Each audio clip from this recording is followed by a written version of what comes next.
सबसे प्यारी है, माँ तू जग में न्यारी है।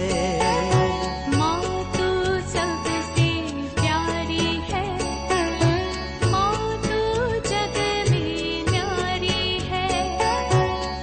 अपने आंचल में रखना, अपने आंचल में रखना, हमें वरदानों से भरना।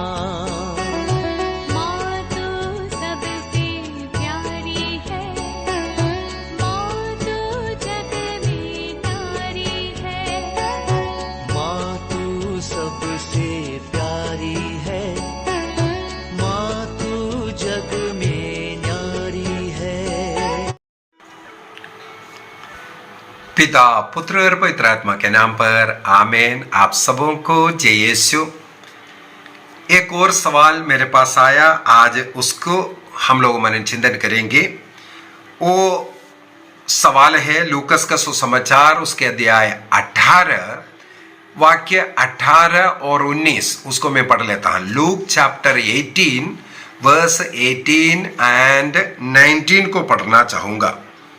एक कुलीन मनुष्य ने ईसा से यह पूछा, भले गुरु, अनंत जीवन प्राप्त करने के लिए मुझे क्या करना चाहिए?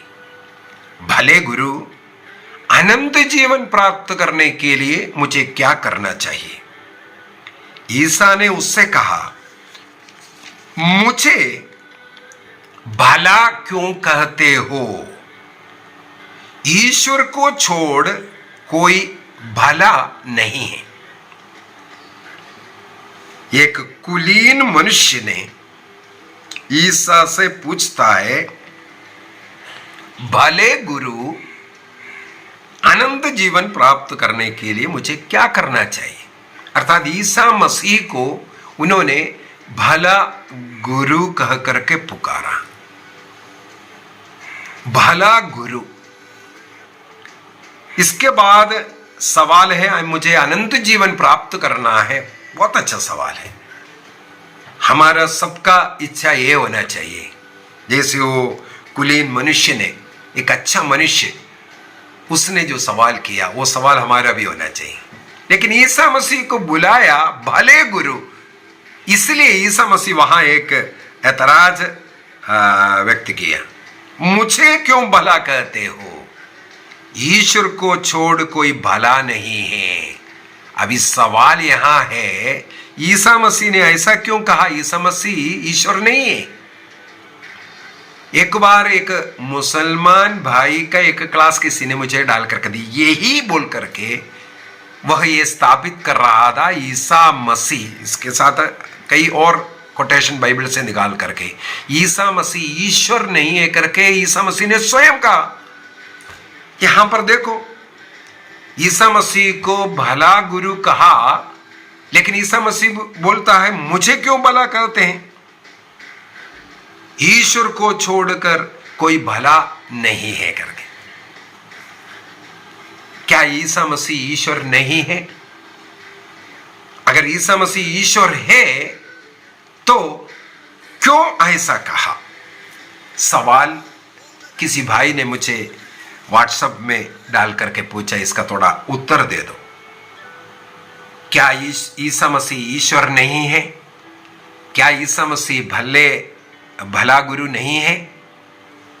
क्यों ईसा मसीह ने ऐतराज किया? इसका 3 आंसर मैं आपको देना चाहूंगा। ध्यान से सुनिएगा। 3 आंसर मैंने मेडिटेट कर करके आपको देना चाहूंगा। सबसे पहले ये आदमी एक कुलीन मनुष्य, एक अच्छा मनुष्य, अर्थात प्रार्थना करने वाला, उपवास करने वाला, अच्छा जीवन जीने वाला होगा। वो अनंत जीवन प्राप्त करने के लिए भी चाह रहा है। इससे बढ़कर के एक मनुष्य का आग्रह क्या होना चाहिए? और ईसा मसीह को आकर के अच्छा बोला है, भले गुरु कहा है। उनके अंदर का जो गुडनेस, भलाई को देकर उन्हें भले गुरु कहा। तब ईसा मसीह ने वहां पर बोल रहे मुझे क्यों भला कहा है। यहां सबसे पहला बात, इस मनुष्य ने ईसा मसीह के अंदर भलाई देखा और ईसा मसीह को एक अच्छा सच्चा गुरु के रूप में भी पाया। ईसा मसीह में भलाई देखा, अच्छाई देखा और ईसा मसीह को एक अच्छा गुरु है, यह भी इस अच्छे आदमी ने, इस कुलीन मनुष्य ने पाया। शायद इस व्यक्ति ने ईसा मसीह में जो ईश्वरता है इसको नहीं पहचाना। इस व्यक्ति में जो अच्छाई है और जो गुरु है वो पहचान लिया, लेकिन उस मनुष्य में, इस मसीह में जो ईश्वरता है उसको इस कुलीन मनुष्य ने नहीं पहचाना। इसलिए ईसा मसीह ने सबसे पहले गुडनेस का फुलनेस किसमें है ये बता रहा है। यहां पर ईसा मसीह ने कहा तुम मुझे क्यों कहते हैं, ईश्वर को छोड़कर कोई भला नहीं है। यदि तुम मुझ में अच्छाई को देखा है, भलाई को देखा है, तो तुम जान लो मुझ में ईश्वरीयता है, मैं ईश्वर हूं। समझ में आ रहा है कि नहीं? ईसा मसीह ने मैं ईश्वर नहीं है, कोई और है वो भला है, ये नहीं बोला है।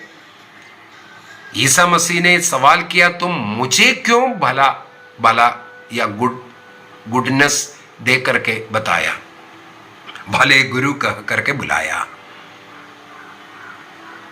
क्या तुम मेरे अंदर ईश्वरीयता को देखता है कि नहीं? अर्थात फुलनेस ऑफ गुडनेस केवल ईश्वर में है। हमारे अंदर सब में थोड़ा बहुत अच्छाइयां हैं, हर मनुष्य में कुछ न कुछ अच्छाइयां हैं, लेकिन उन अच्छाइयों का भले जो उसका भलाई का जो पूर्णता केवल ईश्वर में निवास करता है।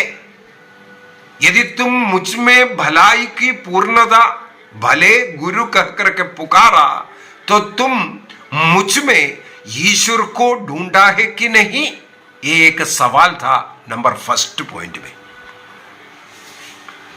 सेकंड पॉइंट में ईसा मसीह, इसका मतलब है अपने को उनके सामने मैं ईश्वर का पुत्र हूं, सन ऑफ गॉड के रूप में प्रकट करने का तरीका भी हो गया। यदि तुम मुझ में भलाई देखा है, गुडनेस देखा है, अच्छाई देखा है, तो मैं ईश्वर हूं, ईश्वर का पुत्र हूं। अपने डिविनिटी को वहां पर समझने का उनके लिए एक इनविटेशन दे रहा था। तीसरा,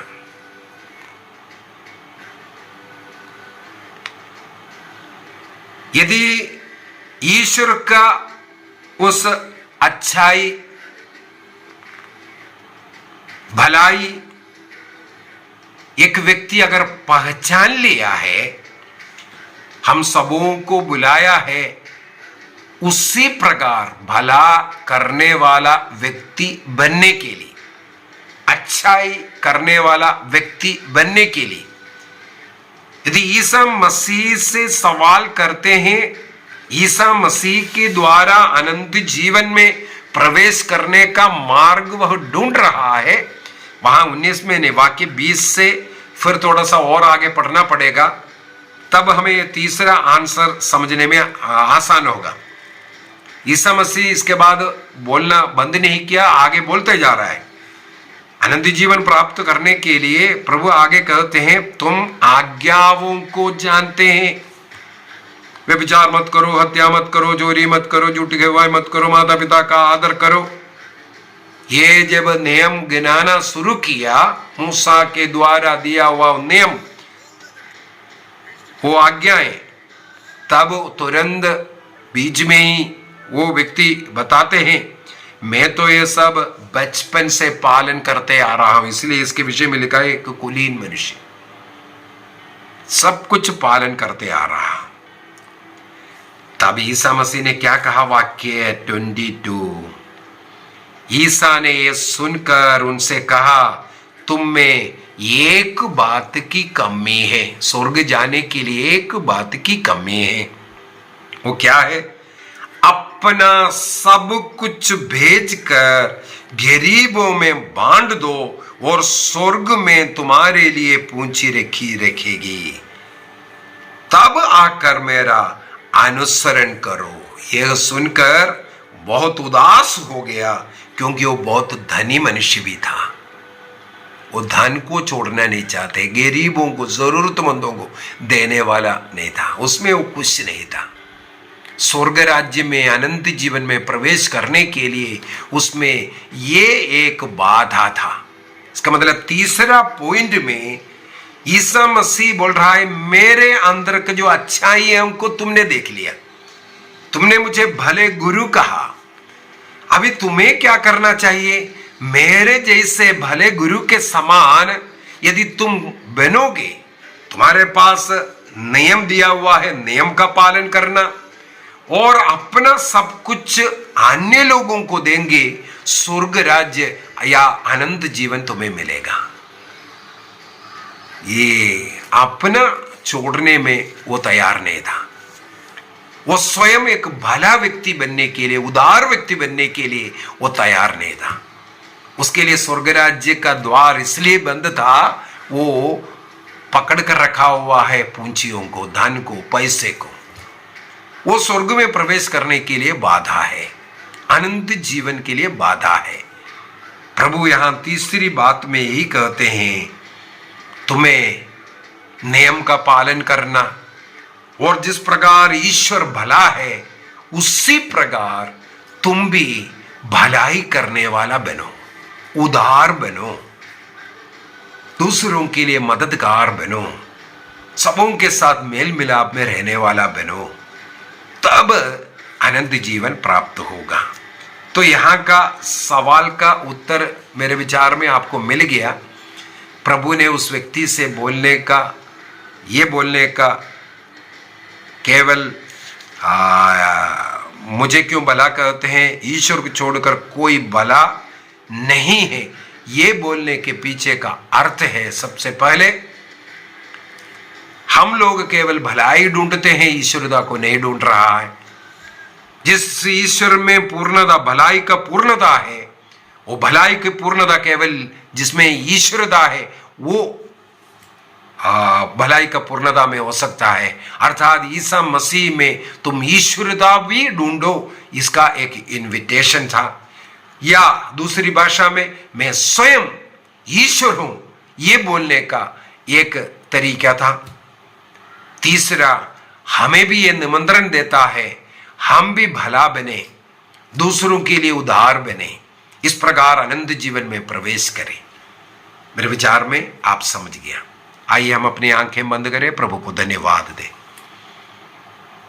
प्रभु का वचन के अनुसार जीने के लिए, नियम के अनुसार जीने के लिए, पवित्र जीवन और साथ ही साथ भले कार्य करते हुए जीवन जीने के लिए हमें भी प्रभु कृपा दे। प्रभु के समान प्रभु ईसा मसीह ने योहन का सुसमाचार अध्याय 13 वाक्य 15 में कहा, मैं तुम्हारे लिए एक उदाहरण प्रस्तुत किया। अर्थात ईसा मसीह हमारे लिए उदाहरण है। मनुष्य के रूप में ईश्वर आकर हमें उदाहरण दिया, एक मनुष्य कैसे जीवन जीना है। यदि उस मनुष्य ईसा मसीह में एक भले गुरु को देखा है, हमें भी इस प्रकार का भला बनने की जरूरत है। दूसरों के लिए भला बन करके हम अच्छाई का कार्य करते हुए, भलाई का कार्य करते हुए, उदारता का कार्य करते हुए जीवन निर्वाह करना, और इस प्रकार स्वर्ग राज्य हमारे निकट है। निर्णय कीजिए।